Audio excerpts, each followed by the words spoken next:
tú ahora que vas líder, ¿en qué punto estás? Si te llamasen a la puerta, ¿es un no rotundo como dijo Dani Holgado, no, no necesito más experiencia, no me considero preparado? ¿O lo podemos ver?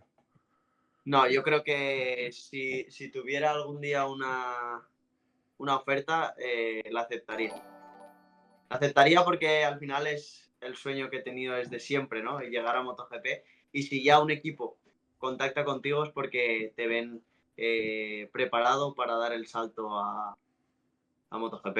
Entonces, es mi sueño y me costaría muchísimo decir que no a hacer realidad un sueño.